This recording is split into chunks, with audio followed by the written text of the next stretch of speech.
Good morning. I'm Harley Schlanger from the LaRouche Organization with your daily video update for July 10th, 2023.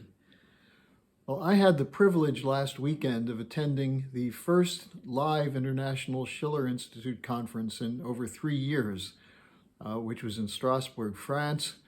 We had over 200 people there.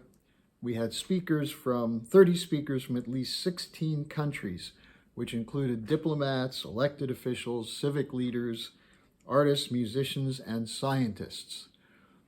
It was an extraordinary conference. I've been at many conferences in the past, but this one, because of the timing and because of the quality of the speakers and the representation, was extra special. The theme was summarized by Helga Zepp-LaRouche, who's the chairwoman of the Schiller Institute. She said that the solution to today's existential crisis depends on spreading the message which was underlying this event.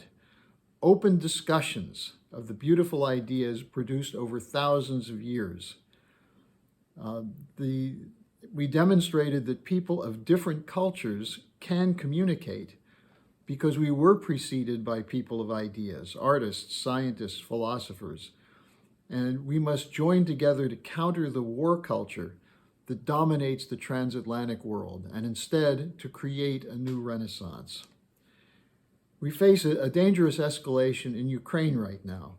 Biden just released cluster bombs to go to Ukraine in violation of international treaties. There's a NATO meeting in Vilnius to decide the future of Ukraine's membership in NATO. Our so-called allies are bombing infrastructure. There's social upheaval, the roots of which, are the economic breakdown and the degeneration of culture, which is no longer based on a belief in the sacredness of every human life. We've lost the idea that every child can grow up to be a creative being and serve as an instrument of the good. And that's what characterizes our present-day culture, is the idea of a no future generation, that there's no hope for the future, that we have a future of economic breakdown, of war, and of a search for an escape, whether it's drugs or suicide or mass killings. Now, this conference was the antithesis of that. I had the honor of opening the conference and moderating the first panel. We had a keynote from Helga Zepp-LaRouche. We had a speech from the Chinese ambassador to France. We had a speech from the cultural attaché of the Russian embassy in France, an Indian writer and scholar, the former Undersecretary of State at the Italian Ministry of Economic Development. We had several speakers from Africa. It was really sort of a convening of the BRICS Plus, people from all over the world who came together for the purpose of countering the war and the depression culture that's come from the global elites of the corporate cartels. Now, I also had a chance to keynote the third panel with a speech on Kennedy's vision of peace.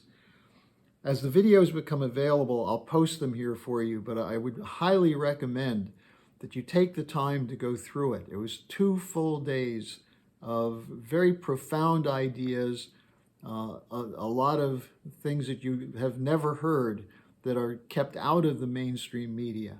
And so as they become available, I'll post them. Now, let me call your attention to President Biden's latest war crime. When he's not too busy falling upstairs or tripping over sandbags or tripping over his own words, such as, "God save the Queen, man," he's being used to escalate NATO's war against Russia in Ukraine. Here's the latest. He is now providing cluster bombs to Ukraine. The excuse he gave is because we're running out of weapons. This is the case for all NATO countries. The productive capability of the NATO countries is not at the level where they can provide weapons. Now, that's a good and a bad thing. It would be better if they stopped providing weapons, but it demonstrates the breakdown of the economy. Even in economies dominated by the military-industrial complex, we don't have the production capability to provide weapons to fight a war. Now, a couple things on cluster bombs. 3 years ago, Jen Psaki, the spokesman for the Biden administration, said cluster bombs are a war crime. Biden himself said that we would not be using cluster bombs. Now, all of a sudden, because we don't have the weapons to provide them, we're going to use cluster bombs.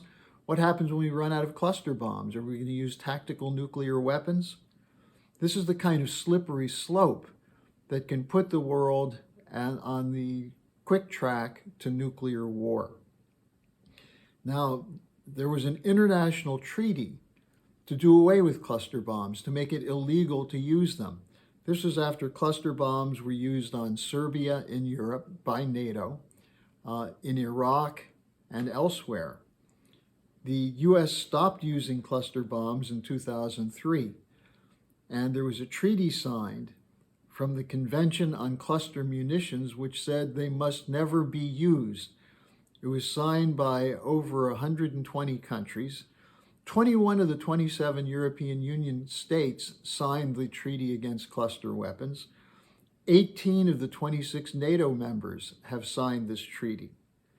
Now, keep in mind that the instigator of the campaign against cluster bombs was Princess Diana, who had formerly been married to the man who is now King Charles, and who is the mother of Prince William and Prince Harry. She led a campaign to outlaw cluster bombs. What does the British Prime Minister say about Biden's decision to provide cluster bombs?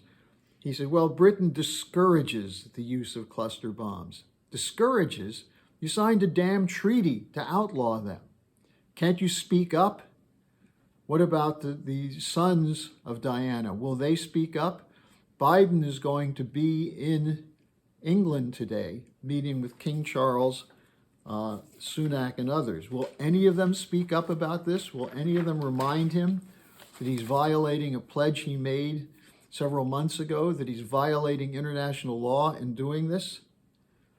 Now, this is not only going to kill and maim people in the war today, it will kill and maim Ukrainians long after the war ends. Does Zelensky not know this? That he's undermining, he's condemning the future of young Ukrainians to losing limbs and their life because of this stupid decision to be able to continue an offensive which isn't working? Now, even some in the U.S. Congress are speaking out against it, mostly Democrats.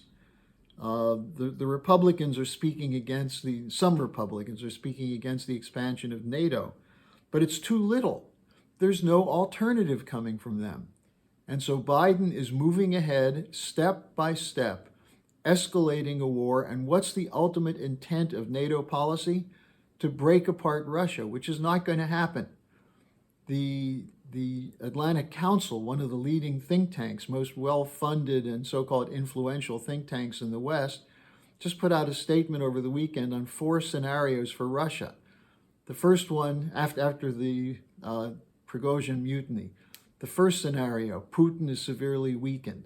Second scenario, Putin is removed. Third scenario, Russia breaks apart. Fourth scenario, miraculously, reformers come in to take over the Russian government. This is delusional, but it's the kind of delusion that leads to bigger wars and possibly to the escalation to nuclear war. Will someone not step forward and stop this? Well, don't count on governments to do it. We saw in this latest case that many of the NATO members that Biden is going to be addressing in Vilnius signed the treaty against cluster weapons. Will that come up at Vilnius or not? Now, what's necessary is to build an international peace coalition, which is what we're doing. And I'll have a link to the latest press release, which tells about what has been going on with this international peace coalition and what you can do to join it. And what's necessary is that if we're going to realize the beautiful and noble goals that were presented at the Schiller Conference this last weekend, it's going to depend on you to join us and help us make sure this happens.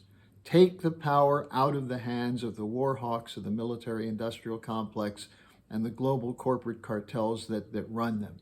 So thanks for joining me, and I'll see you again tomorrow. Hello, thanks for watching. Be sure to like, subscribe, and hit the notification bell so you don't miss any of our videos. Support our independence to produce videos like these. Become a member of the LaRouche organization at thelarouche.org/member. By becoming a member for $25 or more, you'll get special access to the EIR Alert Daily Briefing and weekly magazine, which is what I read to stay on top of things.